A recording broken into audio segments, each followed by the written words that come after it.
continue with our chapter old age home. In old age home, last week we visited the old age home. An old age home is a place where the people who cannot care for themselves live and are cared by other. Old age home कौन सा होता है?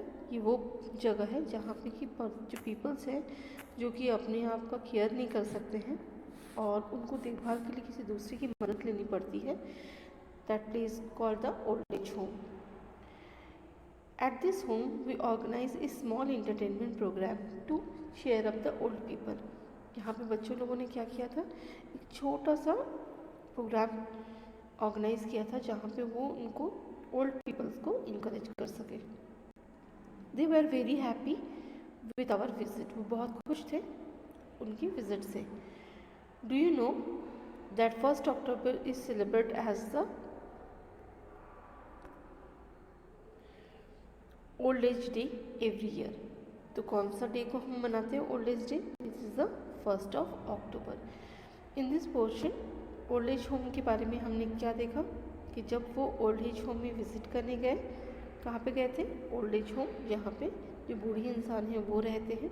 वो इंसान जिनके पास कोई घर नहीं है और उनके लिए एक ऐसा घर बनाया गया है जहाँ पे जो कि अपना देखभाल नहीं कर सकते, who can not care for themselves and are care by others. वहाँ पे दूसरे लोग जो है उनकी देखभाल करते हैं. तो ऐसी जगह को क्या बोला जाता है?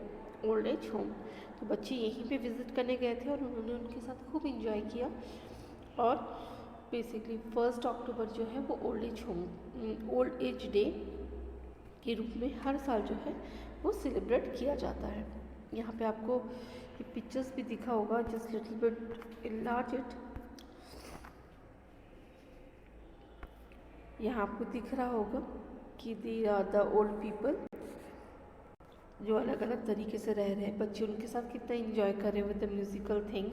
तो they are the entertainment program at an old age home. तो बेसिकली ये पोर्शन था ओल्ड एज होम. इसके पहले हमने ऑलरेडी प्राइवेट स्कूल के बारे में पढ़ा हुआ था. Now next portion is our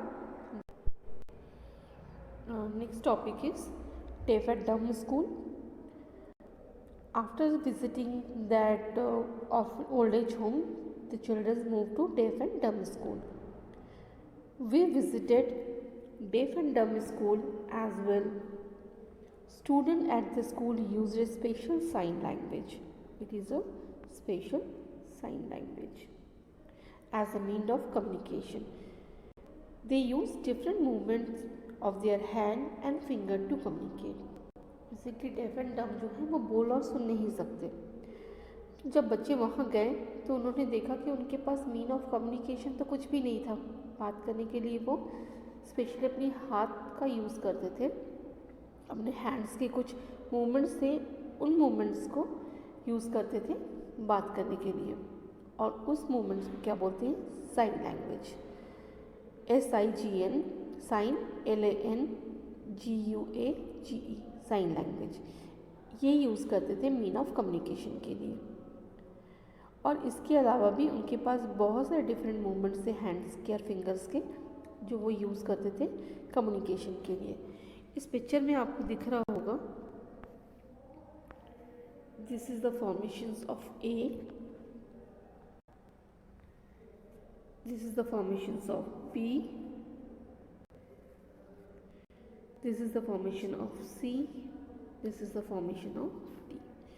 ये सारे साइन लैंग्वेजेस हैं. इनका यूज़ करके वो अपनी बातों को एक से दूसरे तक पहुंचाते हैं. यहाँ पे लिखा हुआ है sign languages for deaf and dumb. तो ये बेसिकली 4 यहाँ पे दिया गया है. और भी बहुत सारे हाथों के और फिंगर्स के मूवमेंट्स होते हैं जिसके थ्रू वे आर अंडरस्टैंड कि एक दूसरे से जो भी बातें करनी होती हैं वो करते हैं. इसके बाद नेक्स्ट टॉपिक जो है वो है ऑर्फनेज. ऑर्फनेज वो जगह होती है जहाँ अनाथ बच्चे मतलब जिनके पेरेंट्स नहीं हैं वो रहते हैं. उस जगह को बोला जाता है ऑर्फनेज. ऑर्फनेज के टॉपिक पे आते हैं तो orphans are the children who do not have parents. They stay in a special home called orphanage. Here they are given education and proper care. Orphanage किसको बोला जाता है? ऑर्फन वो चिल्ड्रन जिनके की पेरेंट्स ना हो, उनके लिए एक स्पेशल घर का बंदोबस्त किया गया है जिसको बोला जाता है ऑर्फनेज। और ये वो जगह है जहाँ पे उनको एजुकेशन भी दी जाती है और साथ ही प्रॉपर केयर भी दिया जाता है, उनकी देखभाल की जाती है, उनकी हर छोटी बड़ी चीज़ ज़रूरतों को यहाँ पे ख्याल रखा जाता है। When we visited an orphanage, we carried clothes, eatables, toys, game for them. जब बच्चे वहाँ पे विज़िट करते हैं तो वो अपने साथ कपड़े भी लेके गए थे, ईटेबल्स भी लेके गए थे, मतलब खाने का सामान, टॉयज़ एंड गेम्स भी उनके लिए लेके गए थे। We also gave them story books, stationery and notebook. साथ ही साथ हमने और क्या दिया था? स्टोरी बुक्स, स्टेशनरी और notebook. This smile on their face gave us joy. They wanted us to visit them again. और जब हमने उनको ये सामान, मतलब वो जो स्कूल के बच्चे उनको वो सामान देते हैं ना, तो वो देखते हैं कि उनके बच्चों के चेहरे पे एक अलग सी ही खुशी थी इस सारे गिफ्ट को पाने के बाद। वैसे भी आपके पेरेंट्स जब आपको गिफ्ट देते हैं तो आपको अच्छा लगता है, पर ऑर्फनेज में वो लोग हैं जिनके पेरेंट्स नहीं हैं, but after receiving this gift their faces smile and उनके स्माइलिंग फेस से ये जो स्कूल स्टूडेंट हैं उनको भी काफ़ी अच्छा लगता है। और ऑर्फनेज के बच्चे ये चाहते हैं कि ये स्कूल के बच्चे उनसे हमेशा अगेन एंड अगेन उनको मिलने आए। तो ये पोर्शन था किसका? ऑर्फनेज का। अब आते हैं हम नेक्स्ट पोर्शन पे, केयर फॉर द एल्डरली।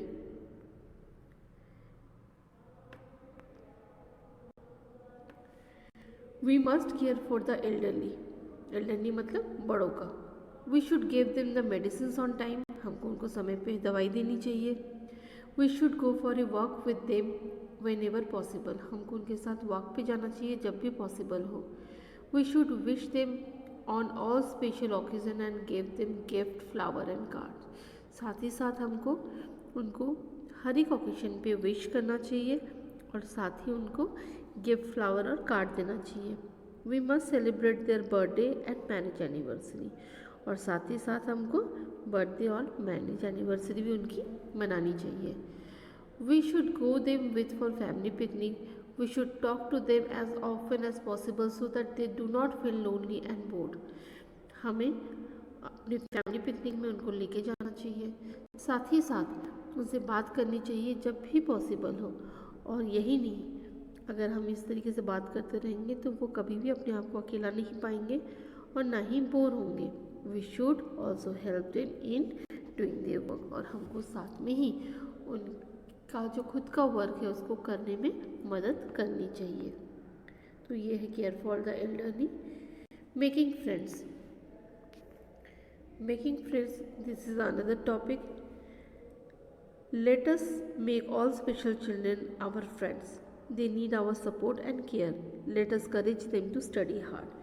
कोई भी स्पेशल चिल्ड्रन आपको रहे, जैसे यहाँ पे दिखाया गया इस पिक्चर में, ये व्हील चेयर पे बैठा है, मतलब ये नॉर्मल बच्चों से थोड़ा सा डिफरेंट है, पर इसका मतलब ये नहीं कि आप उसके साथ मत खेलो। आप उसको बैठा के आप चाहे तो कैच कैच भी खेल सकते हो। बहुत सारे वर्ड गेम भी होते हैं, मतलब जो उस बच्चे की कैपेबिलिटी है उसके साथ उसको खेलना चाहिए। तो ये इंटरेस्टिंग गेम होगा। और हमको साथ ही साथ उनको इनकरेज भी करना चाहिए कि आप स्टडी हार्ड करो अपना खुद, because they need our support and care.